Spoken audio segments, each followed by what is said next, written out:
ಬೆಳಗ್ಗಿನ ಸಿಹಿ ನಿದ್ರೆಯಲ್ಲಿದ್ದ ಆರುಷಿಗೆ phone ring ಆಗಿದ್ದು ಕೇಳಿ ಎಚ್ಚರವಾಯಿತು.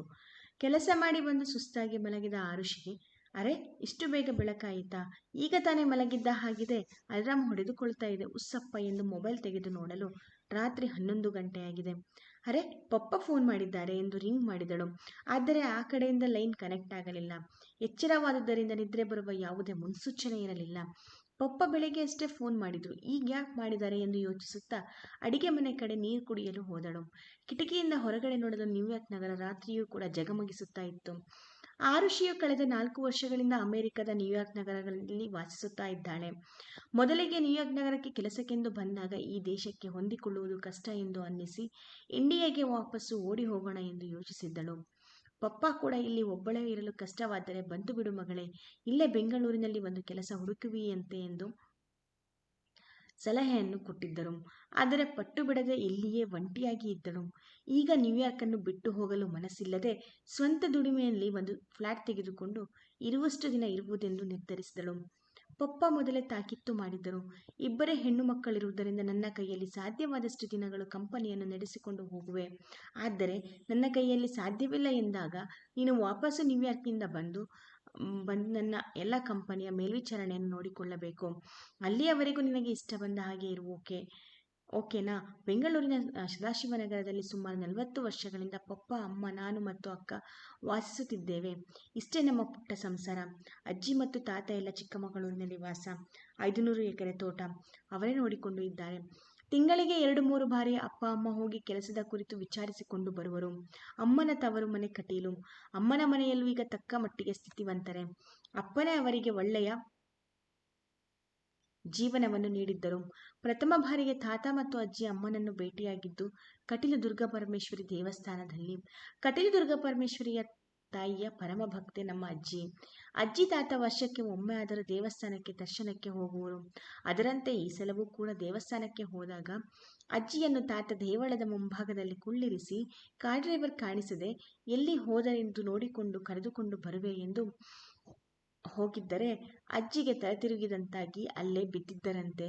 ಆಗ ಅಲ್ಲೇ ಕಾಲೇಜಿಗೆ ಹೋಗಲು ಬಸ್ ಸ್ಟ್ಯಾಂಡ್ಗೆ ಹೋಗುತ್ತಿದ್ದ ಅಮ್ಮ ಇವರನ್ನು ನೋಡಿ ಎತ್ತಿ ಕುಳ್ಳಿರಿಸಿ ಕುಡಿಯಲು ನೀರನ್ನು ಕೊಟ್ಟು ಉಪಚರಿಸಿದಳು. ಮತ್ತು ತನ್ನ ಬ್ಯಾಗ್ನಲ್ಲಿದ್ದ ಒಂದು ಬುಕ್ ಎತ್ತಿಕೊಂಡು ಗಾಳಿಯನ್ನು ಬೀಸತೊಡಗಿದಳು. ಅಜ್ಜಿಗೆ ಪ್ರಜ್ಞೆ ಬಂತು. ಕಣ್ಣು ಬಿಟ್ಟು ನೋಡಿದಾಗ ಸಾಕ್ಷಾತ್ ದುರ್ಗಾಪರಮೇಶ್ವರಿಯೇ ಕಣ್ಣ ಮುಂದೆ ಬಂದಂತಾಗಿ ಕೈ ಮುಗಿದರಂತೆ. ಎದುರುಗಡೆ ಕುಳಿತ ಮುದ್ದಾದ ಹುಡುಗಿಯನ್ನು ನೋಡಿ ಮೊದಲ ನೋಟದಲ್ಲಿಯೇ ತಾವು ತಮ್ಮ ಮಗನಿಗೆ ತಂದುಕೊಳ್ಳಬೇಕೆಂಬ ಆಸೆ ಉಂಟಾಯಿತಂತೆ. ಆ ಹುಡುಗಿ ತನ್ನಲ್ಲಿದ್ದ ನೀರನ್ನು ಕುಡಿಸಿದಳು. ಈಗ ಹೇಗಿದ್ದೀರಾ ಅಮ್ಮ ಎಂದು ಕೇಳಿದಳು. ಅಷ್ಟರಲ್ಲಿಯೇ ತಾತ ಡ್ರೈವರ್ ಸಮೇತ ಬರಲು ನಡೆದ ವಿಷಯವು ಗೊತ್ತಾಗಿ ನನ್ನ ಮನೆಯ ದೀಪವನ್ನು ಕಾಪಾಡಿದ ತಾಯಿ ಎಂದು ಹೇಳಲು ಅವರಿಬ್ಬರಿಗೆ ನಮಸ್ಕರಿಸಿದ ಅಮ್ಮ ಏನೋ ಹೇಳಲಿ ಮುಂದಾಗಿ ಅಷ್ಟರಲ್ಲಿಯೇ ಮಂಗಳೂರು ಮಂಗಳೂರು ಎಂದು ಕೂಗುವುದನ್ನು ನೋಡಿ ಬಸ್ ಹೊರಟಿತೆಂದು ಬಸ್ ಹತ್ತಲು ಓಡಿದರು. ಅವಳು ಹೋದ ದಿಕ್ಕನ್ನೇ ನೋಡಿ ಅಯ್ಯೋ, ಮಗು ಹೋಗಿಬಿಟ್ಟಿತಲ್ಲ, ಹೆಸರನ್ನು ಕೂಡ ಸರಿಯಾಗಿ ಕೇಳಲಿಲ್ಲ ಎಂದು ಮರುಗಿದರಂತೆ ಅಜ್ಜಿ. ಆದರೆ ವಿಧಿಯ ಆಟವೇ ಬೇರೆಯದೇ ಇತ್ತು. ತಾತ ಅಜ್ಜಿಯನ್ನು ಮಂಗಳೂರಿನ ಹಾಸ್ಪಿಟಲ್ಗೆ ಕರೆದುಕೊಂಡು ಹೋಗಲು ನಿರ್ಧರಿಸಿ ಹೊರಗಡೆಯಿಂದ ಇನ್ನೊಮ್ಮೆ ತಾಯಿ ಕಟ್ಟಿದ ದುರ್ಗಾಪರಮೇಶ್ವರಿಗೆ ನಮಸ್ಕರಿಸಿ ದೇವಳದಿಂದ ಹೊರಟರು. ಒಂದು 5 ಕಿಲೋಮೀಟರ್ ಸಾಗಿದರಷ್ಟೇ ಎದುರುಗಡೆ ಬಸ್ಸೊಂದು ಕೆಟ್ಟು ಹೋಗಿದ್ದು ಅದೇ ದುಂಡು ಮುಖದ ಚೆಲುವೆ ಅಳುತ್ತಾ ನಿಂತಿದ್ದಳು. ಅದನ್ನು ನೋಡಿ ಗಮನಿಸಿದ ತಾತ ಹೋಗಿ ಮಾತನಾಡಿಸಲು ಪರೀಕ್ಷೆಯ ಸಮಯವು ಮೀರುತ್ತಿದ್ದು ಏನು ಮಾಡುವುದೆಂದು ಗೊತ್ತಾಗದೆ ಅಳುತ್ತಿರುವುದಾಗಿ ಹೇಳಿದಳು. ತಕ್ಷಣ ಆಕೆಯನ್ನು ಕಾರಿನಲ್ಲಿ ಕುಳ್ಳಿರಿಸಿಕೊಂಡು ಕರೆದುಕೊಂಡು ಹೋಗಿ ಸರಿಯಾದ ಸಮಯಕ್ಕೆ ಪರೀಕ್ಷೆ ಕೇಂದ್ರವನ್ನು ತಲುಪಿಸಿ ಆಕೆ ಹೆಸರೇನೆಂದು ಕೇಳಲು ದುರ್ಗಾ ಎಂದು ಹೇಳಿದಳು. ಹೆಂಡತಿಯನ್ನು ಹಾಸ್ಪಿಟಲ್ನಲ್ಲಿ ತೋರಿಸಿ ದುರ್ಗಾಳನ್ನು ಪುನಃ ಕಾಲೇಜಿನಿಂದ ಅವಳ ಮನೆಗೆ ಕರೆದುಕೊಂಡು ಹೋಗಿ ಮನೆಯವರೆಗೆ ಬಿಟ್ಟು ಅವರ ಯಾವುದೇ ಆಡಂಬರವಿಲ್ಲದ ಮಧ್ಯಮ ವರ್ಗದ ಸರಳ ಸುಂದರವಾದ ಚೊಕ್ಕವಾದ ಮನೆಯನ್ನು ನೋಡಿ ಸಂತೋಷದಿಂದ ಅವರ ತಂದೆ ತಾಯಿಯನ್ನು ಮಾತನಾಡಿಸಿದರು. ತಮ್ಮದೇ ಕುಲದವರೆಂದು ತಿಳಿದು ಸಂತೋಷದಿಂದ ತಮ್ಮ ಪರಿಚಯವನ್ನು ತಿಳಿಸಿ ಚಿಕ್ಕಮಗಳೂರಿನಲ್ಲಿ ಆಸ್ತಿವಂತರೆಂದು ಒಬ್ಬನೇ ಮಗನು ಓದಿಕೊಂಡು ಬೆಂಗಳೂರಿನಲ್ಲಿ ಇರುವನೆಂದು ದುರ್ಗಾಳ ತಂದೆಯನ್ನು ಕುರಿತು ತಾಯಿ ದುರ್ಗಾಪರಮೇಶ್ವರಿ ತೋರಿಸಿದ ಹುಡುಗಿ ನಿಮ್ಮ ಮಗಳು, ನಿಮ್ಮ ಅಭ್ಯಂತರವಿಲ್ಲದಿದ್ದರೆ ದುರ್ಗಾಳನ್ನು ನನ್ನ ಮಗನಿಗೆ ತಂದುಕೊಳ್ಳಬೇಕೆಂದು ಇದ್ದೇನೆ ಎಂದು ತಿಳಿಸಲು, ಮೊದಲಿಗೆ ದುರ್ಗಾಳ ತಂದೆ, ನಿಮ್ಮಂಥ ದೊಡ್ಡ ಶ್ರೀಮಂತರು ಮನೆಯವರು ನಮ್ಮ ಮನೆಯ ಹೆಣ್ಣು ಕೇಳುತ್ತಿದ್ದೀರಾ ಎಂದರೆ ನಂಬಲು ಸಾಧ್ಯವಾಗುತ್ತಿಲ್ಲ. ನಾನು ಹೀಗೆ ಹೇಳುತ್ತಿರುವೆನೆಂದು ಬೇಸರ ಪಡೆದಿರಿ. ನಾವು ನಿಮ್ಮಷ್ಟು ಶ್ರೀಮಂತರಲ್ಲ, ಮಧ್ಯಮ ವರ್ಗದ ಜನರು. ನಾನು ಇಲ್ಲೇ ಹತ್ತಿರದಲ್ಲಿರುವ ಕಿನ್ನುಗೋಳಿಯಲ್ಲಿರುವ ಲೋಕಲ್ ಬ್ಯಾಂಕ್ನಲ್ಲಿ ಗುಮಾಸ್ತಗಿರಿ ಮಾಡುತ್ತಿದ್ದೇನೆ. ನನ್ನ ಬಂಧು ಬಳಗವೆಲ್ಲ ಚಿಕ್ಕಮಗಳೂರಿನಲ್ಲಿಯೇ ಇರುವುದು. ನಾವು ಮಾತ್ರ ಇಲ್ಲೇ ಮನೆಯನ್ನು ಕಟ್ಟಿಸಿ ನೆಲೆಸಿದ್ದೇವೆ ಎಂದು ತಿಳಿಸಿ, ನಿಮ್ಮ ಶ್ರೀಮಂತಿಕೆಗೆ ನಾವು ಸರಿಸಮಾನರಲ್ಲ, ನಿಮ್ಮ ಸಮಕ್ಕೆ ಮದುವೆ ಮಾಡಲು ನಾನು ಶಕ್ತನಲ್ಲ. ದಯವಿಟ್ಟು ನಿಮ್ಮ ಸ್ಟೇಟಸ್ಗೆ ಸರಿ ಹೊಂದುವವರು ನಾವಲ್ಲ. ನೀವು ನಿಮ್ಮ ಸ್ಟೇಟಸ್ಗೆ ತಕ್ಕಂಥ ಹುಡುಗಿಯನ್ನು ನೋಡಿ ಸ್ವಾಮಿ, ನಮ್ಮನ್ನು ಕ್ಷಮಿಸಿ ಎನ್ನಲು ಜಯಣ್ಣಗೌಡರು, ಆಸ್ತಿ ನಮಗೆ ಬೇಕಾದಷ್ಟಿದೆ, ನಮಗೆ ಗುಣವಂತ ಹುಡುಗಿ ಬೇಕಷ್ಟೇ. ಅದನ್ನೇ ತಾಯಿ ದುರ್ಗಾಪರಮೇಶ್ವರಿಯು ತೋರಿಸಿದ್ದಾಳೆ. ಅದು ನಿಮ್ಮ ಮಗಳಲ್ಲಿದೆ, ಇಲ್ಲ ಎನ್ನಬೇಡಿ ಎಂದು ಕೈ ಮುಗಿದರು. ದುರ್ಗಾಳ ತಂದೆ, ಸರಿ, ಹಾಗಾದರೆ ಮುಂದಿನ ತಿಂಗಳು ನನ್ನ ಮಗಳ ಪರೀಕ್ಷೆಯು ಮುಗಿಯುತ್ತಿದ್ದು ಮುಂದಿನ ಮಾತುಕತೆಯನ್ನು ಆಡೋಣ ಎಂದರು. ಅವರ ಮನೆಯ ಆತಿಥ್ಯವನ್ನು ಸ್ವೀಕರಿಸಿ ಜಯಣ್ಣಗೌಡರು ಮತ್ತು ಪತ್ನಿ ಸುಲೋಚನಮ್ಮ ಮನೆಗೆ ಹಿಂತಿರುಗಿದರು. ಇದಾಗಿ 2 ತಿಂಗಳಿನ ನಂತರ ದುರ್ಗಾ ಜಯಣ್ಣಗೌಡರ ಮನೆಯ ಸೊಸೆಯಾಗಿ ಅವರ ಮನೆಯನ್ನು ತುಂಬಿದಳು. ಅವಳು ಕಾಲಿಟ್ಟು ಒಬ್ಬ ಮಗಳು ಹುಟ್ಟಿದ ತಕ್ಷಣ ಅಗಳಿಗೆ ಎಷ್ಟು ಅದೃಷ್ಟ ಕುಲಾಯಿಸಿತೆಂದರೆ, ಹರ್ಷವರ್ಧನ್ ಕೈಯಿಟ್ಟ ಕಡೆಯಲ್ಲೆಲ್ಲ ಜಯಶೀಲನಾಗಿ ಬೆಂಗಳೂರಿನ ಶ್ರೀಮಂತರಲ್ಲಿ ಒಬ್ಬನಾಗಿದ್ದನು. ಇದೆಲ್ಲ ಮೊಮ್ಮಗಳ ಮತ್ತು ಸೊಸೆಯ ಕಾಲ್ಗುಣ ಎಂದು ಕೊಂಡಾಡಿದರು ಜಯಣ್ಣಗೌಡ ದಂಪತಿಗಳು. ದುರ್ಗಾಳು ಕೂಡ ಅತ್ತೆ ಮಾವನಿಗೆ ಒಳ್ಳೆಯ ಸೊಸೆಯಾಗಿ ಮತ್ತು ಹರ್ಷವರ್ಧನಿಗೆ ಒಳ್ಳೆಯ ಹೆಂಡತಿ ಕೂಡ ಆಗಿದ್ದಳು ಎಂದರೆ ತಪ್ಪಲ್ಲ. ಈ ದಂಪತಿಗಳಿಗೆ 2 ಹೆಣ್ಣು ಮಕ್ಕಳಿದ್ದು, ದೊಡ್ಡ ಮಗಳು ಅನನ್ಯ ನೋಡಲು ಲಕ್ಷಣವಾಗಿದ್ದು, ತಾತ ಜಯಣ್ಣಗೌಡರ ಹಾಗೆ ಕಪ್ಪಾಗಿ ಇದ್ದರೂ ಗುಣದಲ್ಲಿ ಸೌಮ್ಯವಂತೆ, ಎಲ್ಲ ವಿಷಯದಲ್ಲೂ ತಾಳ್ಮೆ. ಜಯಣ್ಣಗೌಡರ ಪಡಿಯಚ್ಚು ಎಂದರೆ ತಪ್ಪಲ್ಲ. ಆದರೆ 2ನೇ ಮಗಳಾಗಿ ಹುಟ್ಟಿದ ಆರುಷಿ ಕಣ್ಣು ಕುಕ್ಕುವ ರೂಪಿಸಿ, ತಾಯಿಯ ರೂಪವನ್ನು ಎರಕ ಹೊಯ್ದಂತೆ ಸೌಂದರ್ಯವತಿ, ಹಾಲಿನಲ್ಲಿ ಎದ್ದು ತೆಗೆದಂಥ ಸುಂದರಿ. ಆದರೆ ಗುಣನಗದಲ್ಲಿ ಅನನ್ಯಳಿಗೆ ತದ್ವಿರುದ್ಧ. ಆದರೂ ಅಕ್ಕ ತಂಗಿಯರಿಬ್ಬರು ಒಬ್ಬರನ್ನು ಬಿಟ್ಟು ಒಬ್ಬರು ಇರುತ್ತಿರಲಿಲ್ಲ. ಅಷ್ಟು ಹೊಂದಾಣಿಕೆ. ಮೃದು ಸ್ವಭಾವದ ಅನನ್ಯ, ಧೈರ್ಯ ಕಡಿಮೆ. ಸ್ವಲ್ಪ ಜೋರಾಗಿ ಮಾತನಾಡಿದರೆ ಸಾಕು, ಜೋರಾಗಿ ಅತ್ತು ಬಿಡುವಳು. ಹಾಗಾಗಿ ಅಪ್ಪ ಅಮ್ಮ ಅವಳನ್ನು ಯಾವಾಗಲೂ ಹತ್ತಿರದಲ್ಲೇ ಇಟ್ಟುಕೊಂಡು ಜೋಪಾನವಾಗಿ ನೋಡಿಕೊಂಡರು. ಆದರೆ ಆರುಷಿ ಹಾಗಲ್ಲ. ತಾನು ಅಪ್ಪ ಅಮ್ಮನೊಟ್ಟಿಗೆ ಇದ್ದುದೇ ಕಡಿಮೆ. ಚಿಕ್ಕ ವಯಸ್ಸಿನಿಂದಲೂ ಬೋರ್ಡಿಂಗ್ನಲ್ಲಿಯೇ, ಊಟಿಯಲ್ಲಿಯೇ ತನ್ನ ಕಾಲೇಜಿನವರೆಗೂ ಓದಿದಳು. ಮುಂದಿನ ಎಜುಕೇಷನನ್ನು ಮೆಲ್ಬೋರ್ನ್ನಲ್ಲಿ ಮುಗಿಸಿದಳು. ಅದೇ ಸಮಯದಲ್ಲಿ ಅನನ್ಯ ಮತ್ತು ಹರ್ಷವರ್ಧನ್ ನಡೆಸುತ್ತಿದ್ದ ಕಾಲೇಜಿನಲ್ಲಿ MBAಯನ್ನು ಮುಗಿಸಿ ಅಪ್ಪನಿಗೆ ಕಂಪನಿ ನಡೆಸುವಲ್ಲಿ ಸಹಾಯವನ್ನು ಮಾಡುತ್ತಿದ್ದಳು. ಇದೇ ಸಮಯಕ್ಕೆ ಮಗಳಿಗೆ ಮದುವೆ ಮಾಡಲು ಹರ್ಷವರ್ಧನ್ ಮತ್ತು ದುರ್ಗಾ ದಂಪತಿಗಳು ನಿರ್ಧಾರವನ್ನು ಮಾಡಿದರು. ಅದರಂತೆ ಗಂಡು ಹುಡುಕಲು ಶುರು ಮಾಡಿದರು. ತನ್ನ ಬಾಲ್ಯದ ಸ್ನೇಹಿತ ಆನಂದನ ಮಗನಿಗೆ ಕೊಡುವುದೆಂದು ನಿರ್ಧಾರವಾಯಿತು. ಆನಂದನಿಗೂ ಕೂಡ ಒಬ್ಬನೇ ಮಗ ಮತ್ತು ಒಬ್ಬಳೇ ಮಗಳಿದ್ದು ಮದುವೆ ನೆರವೇರಿಸುವುದೆಂದು ನಿರ್ಧರಿಸಿದರು. ಆದರೆ ಅನನ್ಯ ಈ ಮದುವೆಗೆ ಒಪ್ಪಲಿಲ್ಲ. ತಾನು ಒಬ್ಬ ಹುಡುಗನನ್ನು ಇಷ್ಟಪಟ್ಟಿದ್ದು ಅವನನ್ನೇ ಮದುವೆಯಾಗುವುದಾಗಿ ತಿಳಿಸಿದಳು. ಯಾರೆಂದು ಕೇಳಲು ತನ್ನ ಜೊತೆ ಕಾಲೇಜಿನಲ್ಲಿ ಒಟ್ಟಿಗೆ ಓದುತ್ತಿದ್ದ ಅಜಯ್ನನ್ನು ಮದುವೆಯಾಗುವುದಾಗಿ ತಿಳಿಸಿದಳು. ಅಜಯ್ ನೋಡಲು ಸುರದ್ರೂಪಿ, ಅಗಲವಾದ ಮುಖ, ಆಕರ್ಷಕ ಕಣ್ಣುಗಳು, ನೀಳ ಮೂಗು, ಶ್ವೇತವರ್ಣ, ಎತ್ತರವಾದ ಮೈಕಟ್ಟು, ಒಟ್ಟಿನಲ್ಲಿ ನೋಡಲು ಸುಂದರ ಯುವಕ. ಆದರೆ ತಂದೆಯು ಚಿಕ್ಕ ವಯಸ್ಸಿನಲ್ಲಿ ತೀರಿ ಹೋಗಿದ್ದು, ತಾಯಿಯು ಕಷ್ಟಪಟ್ಟು ಅವರಿವರ ಮನೆಯ ಕೆಲಸವನ್ನು ಮಾಡಿ ಸಾಕಿದ್ದರು. ಆದರೆ 1 ವರ್ಷದ ಹಿಂದೆಯಷ್ಟೇ ಜ್ವರವೆಂದು ಮಲಗಿದವರು ಮೇಲೇಳಲೇ ಇಲ್ಲ. ಅಜಯ್ ಮೆರಿಟ್ನಲ್ಲಿ ಹರ್ಷವರ್ಧನ್ ಅವರ ಕಾಲೇಜಿನಲ್ಲಿಯೇ MBA ಓದಿ ಈಗ ಒಳ್ಳೆಯ ಕಂಪನಿಯಲ್ಲಿ ಕೆಲಸವನ್ನು ನಿರ್ವಹಿಸುತ್ತಿದ್ದನು. ಕಾಲೇಜಿನಲ್ಲಿ ಒಟ್ಟಿಗೆ ಓದುವಾಗ ಅಜಯ್ ಮತ್ತು ಅನನ್ಯಳಿಗೆ ಪ್ರೀತಿ ಅಂಕುರವಾಗಿತ್ತು. ಅನನ್ಯ ಅಜಯ್ನ ಬುದ್ಧಿವಂತಿಕೆಯನ್ನು ನೋಡಿ ಮೆಚ್ಚಿಕೊಂಡಿದ್ದಳು. ಅನನ್ಯ ಮೊದಲಿಗೆ ಅಜಯ್ನನ್ನು ಕಂಡರೆ ಗೌರವವಿತ್ತಷ್ಟೇ. ಆದರೆ ಅಜಯ್ ಅವಳ ಹಿಂದೆ ಮುಂದೆ ಬಿದ್ದು ಅವಳ ಪ್ರೀತಿಯನ್ನು ಒಲಿಸಿಕೊಳ್ಳುವಲ್ಲಿ ಯಶಸ್ವಿಯಾಗಿದ್ದನು. ದಿನ ಕಳೆದಂತೆ ಪ್ರೀತಿಯು ಗಾಢವಾಗುತ್ತಾ ಒಬ್ಬರನ್ನು ಒಬ್ಬರು ಬಿಟ್ಟು ಇರಲಾರದಷ್ಟು ಹತ್ತಿರವಾದರು. ದಿನ ಕಳೆದಂತೆ ಒಂದು ದಿನ ಅಜಯನು ಹೀಗೆ ಮಾತನಾಡುತ್ತಾ, ಅನನ್ಯ ಆ ಕಾಲೇಜಿನ ಟ್ರಸ್ಟಿ ಮಗಳು ಎಂದು ಗೊತ್ತಿರಲಿಲ್ಲ. ನಾನು ನಿನ್ನ ಆಂತರಿಕ ಸೌಂದರ್ಯಕ್ಕೆ ಮಾರು ಹೋಗಿ ಪ್ರೀತಿಯಲ್ಲಿ ಬಿದ್ದೆನು ಎಂದು ಹೇಳಿದನು. ಇದು ಅನನ್ಯಳಿಗೆ ಅವನ ಮೇಲೆ ಪ್ರೀತಿ ಇಮ್ಮಡಿಯಾಗಲು ಕಾರಣವಾಯಿತು. ಇದೇ ಧೈರ್ಯದ ಮೇಲೆ ಪಪ್ಪನಲ್ಲಿ ಪ್ರೀತಿಯ ವಿಷಯವನ್ನು ತಿಳಿಸಿ ಅವನನ್ನೇ ಮದುವೆಯಾಗುವೆ ಎಂದು ಹೇಳಿದಳು. ಮೊದಲಿಗೆ ಹರ್ಷವರ್ಧನ್ ಒಪ್ಪಲಿಲ್ಲ. ಗೊತ್ತು ಗುರಿಯಿಲ್ಲದ ಯುವಕ, ಬೇಡವೆಂದು ನಿರಾಕರಿಸಿದರು. ಆದರೆ ಅವನನ್ನು ಬಿಟ್ಟು ಬೇರೆಯವರನ್ನು ಮದುವೆಯಾಗುವುದಿಲ್ಲವೆಂದು ಹಠವನ್ನು ಮಾಡಿದಳು ಅನನ್ಯ. ವಿಧಿಯಿಲ್ಲದೆ ಅವನನ್ನು ಮನೆಗೆ ಕರೆಸಿದರು. ನೋಡಲು ಸುರದ್ರೂಪಿಯಾದ ಯುವಕನನ್ನು ನೋಡಿ ಯುವಕನ ರೂಪವನ್ನು ನೋಡಿ ಯುವಕನೇನೋ ಒಪ್ಪಿಗೆಯಾದನು.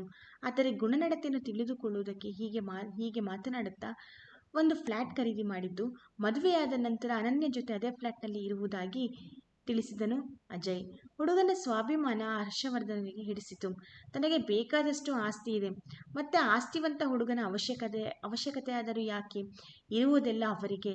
ಅವನು ಹಿರಿಯರಿಗೆ ತೋರಿಸುವ ಗೌರವ, ಮಗಳನ್ನು ಪ್ರೀತಿಯಿಂದ ನೋಡಿಕೊಳ್ಳುವ ರೀತಿ ಎಲ್ಲವೂ ಕೂಡ ಇಷ್ಟವಾಗಿ ಮದುವೆಯನ್ನು ಮಾಡುವುದಾಗಿ ನಿರ್ಧರಿಸಿದರು. ಅಂತೆಯೇ ಆಗಷ್ಟೇ ನ್ಯೂಯಾರ್ಕ್ ಕೆಲಸಕ್ಕೆ ಸೇರಿದ ಆರುಷಿಗೆ ವಿಷಯವನ್ನು ತಿಳಿಸಿ 1 ತಿಂಗಳ ಮುಂಚೆ ಬರುವಂತೆ ತಿಳಿಸಿದರು. ಆದರೆ ಕೆಲವೊಂದು ಕೆಲಸದ ಒತ್ತಡದಿಂದ ಆರುಷಿಗೆ ಮದುವೆಗೆ ಮುಂಚೆ ಬರಲು ಸಾಧ್ಯವಾಗಲಿಲ್ಲ. ಮದುವೆಯ ಹಿಂದಿನ ದಿನದಂದು ಬಂದಳು. ಅಜಯ್ನನ್ನು ನೋಡಿ, ಅಕ್ಕ, ಭಾವ ತುಂಬ ಚೆನ್ನಾಗಿದ್ದಾರೆ ಕಣೆ, ನಿನ್ನ ಎಷ್ಟು ಚೆನ್ನಾಗಿ ನೋಡ್ಕೊಳ್ತಾರೆ, ನಿನ್ನ ಬಿಟ್ಟು ಯಾರ ಕಡೆನೂ ನೋಡ್ತಾನೇ ಇಲ್ಲ, ನಿನ್ನನ್ನೇ ತಿನ್ನೋ ಥರ ನೋಡ್ತಾ ಇದ್ದಾರೆ, ನಿನ್ನ ತುಂಬ ಪ್ರೀತಿಸ್ತಾರೆ. ಪಪ್ಪ ಹುಡುಕಿದ್ರು ಇಂಥ ಹುಡುಗನ ಸಿಗ್ತಾ ಇರಲಿಲ್ಲ. ಭಾವನ್ಗೆ ಹೇಳಿ ನನಗೂ ಒಂದು ಇದೇ ರೀತಿ ಹುಡುಗನ ಹುಡುಕಿಸ್ಕೊಡೆ ಪ್ಲೀಸ್ ಎಂದು ರೇಗಿಸಿದಳು. ಅನನ್ಯಳಿಗೆ ಕದ್ದು ಇವಳನ್ನೇ ನೋಡುವ ಮನ್ಮಥ ಸ್ವರೂಪಿಯಾದ ಅಜಯ್ ತನ್ನ ಗಂಡನಾಗಿರುವನು ಎನ್ನುವುದೇ ಪುಳಕವನ್ನು ಉಂಟುಮಾಡಿತು. ಮತ್ತು ಮಂಟಪದಲ್ಲಿ ಎಲ್ಲರೂ ಕೂಡ ಅಜಯನ ಹಾವಭಾವ, ಹಿರಿಯರಿಗೆ ಗೌರವ ಕೊಡುವ ರೀತಿಯನ್ನು ನೋಡಿ ಹೊಗಳುತ್ತಿದ್ದರೆ ಹೆಮ್ಮೆ ಎನಿಸುತ್ತಿತ್ತು. ಹೌದು ಆರು, ನಾನು ಅಂತಹ ಗಂಡನನ್ನು ಪಡೆಯಲು ಪುಣ್ಯ ಮಾಡಿದ್ದೆ. ಅಜಯ್ ತುಂಬ ಒಳ್ಳೆಯವನು, ನಡೆದರೆ ಕಾಲು ಸವೆದು ಹೋಗುವುದು ಎಂದು ಜೋಪಾನವಾಗಿ ನೋಡಿಕೊಳ್ಳುವನು ಎಂದು ಹೆಮ್ಮೆಯಿಂದ ಹೇಳಿಕೊಂಡಳು. ಅನನ್ಯ ಕಪ್ಪಗಿದ್ದರೂ ಲಕ್ಷಣವಾಗಿ ಕಾಣಿಸುತ್ತಿತ್ತು. ಹಿತಮಿತವಾದ ಮೇಕಪ್ನಲ್ಲಿ ಚೆನ್ನಾಗಿಯೇ ಕಾಣಿಸುತ್ತಿದ್ದಳು. ಆದರೆ ಅಜಯ್ ಮನ್ಮಥ ಸ್ವರೂಪಿಗೆ ಈ ಹುಡುಗಿ ಜೋಡಿಯಲ್ಲ ಎಂದು ನೋಡಿದ ತಕ್ಷಣವೇ ಗೊತ್ತಾಗುತ್ತಿತ್ತು. ಆದರೆ ಆರುಷಿ ತುಂಬ ಸುಂದರವಾಗಿ ಕಂಗೊಳಿಸುತ್ತಿದ್ದಳು. ಕೆಂಪು ಬಣ್ಣದ ರೇಷ್ಮೆ ಸೀರೆಗೆ ಅದಕ್ಕೊಪ್ಪುವಂತೆ ಹಸಿರು ಬಣ್ಣದ ಸೆಟ್ನಲ್ಲಿ ಕಂಗೊಳಿಸುತ್ತಿದ್ದು ಮದುಮಗಳು ಇವಳೇನೋ ಎನ್ನುವಂತೆ ಎಲ್ಲರ ದೃಷ್ಟಿಯು ಇವಳ ಚೆಲುವಿನ ಮೇಲೆಯೇ. ಆ ದಿನ ಹರ್ಷವರ್ಧನ್ ಅವರು ತುಂಬ ಜನ ಬಿಸ್ನೆಸ್ ಫ್ರೆಂಡ್ಸ್ ಬಂದಿದ್ದು, ಗಂಡು ಮಕ್ಕಳಿರುವವರು ತನ್ನ ಮಗನಿಗೆ ಮದುವೆ ಮಾಡಿಕೊಡಿ ಎಂದು ಆರುಷಿಯನ್ನು ಕೇಳತೊಡಗಿದರು. ಒಟ್ಟಿನಲ್ಲಿ ಎಲ್ಲರೂ ನೆನಪಿನಲ್ಲಿ ಇಟ್ಟುಕೊಳ್ಳುವ ಅದ್ದೂರಿ ಮದುವೆ ಇದಾಗಿತ್ತು. ಮದುವೆಯಾದ ನಂತರ ಹನಿಮೂನ್ ಎಂದು ಆರುಷಿ ದುಬೈ ಟಿಕೆಟ್ ಅನ್ನು ಬುಕ್ ಮಾಡಿದ್ದು ಅಕ್ಕ ಭಾವನಿಗೆ ಕೊಡಲು ಅಜಯ್ ಅದನ್ನು ನಿರಾಕರಿಸಿ, ನನ್ನ ದುಡ್ಡಿನಿಂದ ನಾನು ಕರೆದುಕೊಂಡು ಹೋಗಬೇಕು ಎಂದು ತಾನು ಮನಾಲಿ ಮತ್ತು ಶಿಮ್ಲಾ ಎಂದು ಕರೆದುಕೊಂಡು ಹೋದನು. ಈ ಸ್ವಾಭಿಮಾನವು ಕೂಡ ಮನೆಯವರಲ್ಲಿ ಅಜಯ್ ಬಗ್ಗೆ ಗೌರವವನ್ನು ಇಮ್ಮಡಿಸಿತು. ಒಳ್ಳೆಯ ಗುಣವಂತ ಹುಡುಗನು ಸಿಕ್ಕಿರುವನು, ಹಣವನ್ನು ನೋಡಿ ಮದುವೆಯಾಗಿಲ್ಲ ಎಂದು ಎಲ್ಲರೂ ತೃಪ್ತರಾದರು. ಮದುವೆಯಾದ ನಂತರ ಸ್ವಲ್ಪ ದಿನವಿದ್ದು ಪುನಃ ನ್ಯೂಯಾರ್ಕಿಗೆ ಆರುಷಿ ಹೊರಟು ಹೋದರು. ಸ್ವಲ್ಪ ದಿನ ಅಜಯ್ ಮತ್ತು ಅನನ್ಯ ಫ್ಲ್ಯಾಟ್ನಲ್ಲೇ ಇದ್ದರು.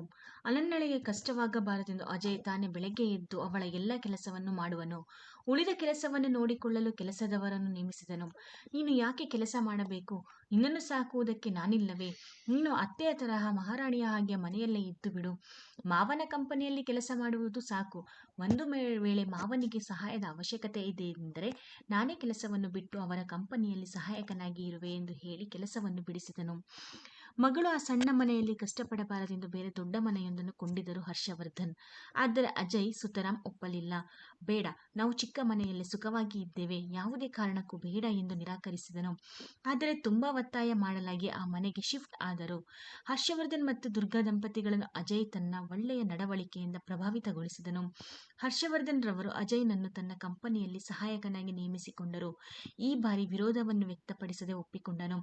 ಜೀವನವು ಹೀಗೆ ಸುಂದರವಾಗಿ ಯಾವುದೇ ಅಡೆತಡೆಗಳು ಇಲ್ಲದೆ ಸಾಗುತ್ತಿರಲು ಅಜಯ್ ಮತ್ತು ಅನನ್ಯಾಳ ಮದುವೆ ವಾರ್ಷಿಕೋತ್ಸವವು ಹತ್ತಿರದಲ್ಲಿ ಬರಲು ತುಂಬಾ ಅದ್ದೂರಿಯಾಗಿ ಆಚರಿಸಬೇಕೆಂದು ಹರ್ಷವರ್ಧನ್ ರವರ ಬಯಕೆ ಆಗಿತ್ತು. ಅಂತೆಯೇ ಅವರು ಆರುಷಿಗೆ ತನ್ನ ಮನದ ಇಂಗಿತವನ್ನು ತಿಳಿಸಿದರು ಮತ್ತು ಚಿಕ್ಕಮಗಳೂರಿನಲ್ಲೇ ಮಾಡುವುದೆಂದು ನಿರ್ಧರಿಸಿದರು. ಆರುಷಿಯು ತಾನೇ ಬಂದು ಎಲ್ಲ ತಯಾರಿ ಮಾಡುವುದಾಗಿ ತಿಳಿಸಿದಳು. 1 ವಾರ ಮುಂಚಿತವಾಗಿ ನ್ಯೂಯಾರ್ಕ್ನಿಂದ ಬಂದು ತಯಾರಿಯಲ್ಲಿ ತೊಡಗಿದಳು. ಈ ವಾರ್ಷಿಕೋತ್ಸವದ 2 ದಿನಗಳ ಮುಂಚೆ ಮನೆಯವರೆಲ್ಲ ಚಿಕ್ಕಮಗಳೂರಿಗೆ ಪ್ರಯಾಣಿಸಿದರು.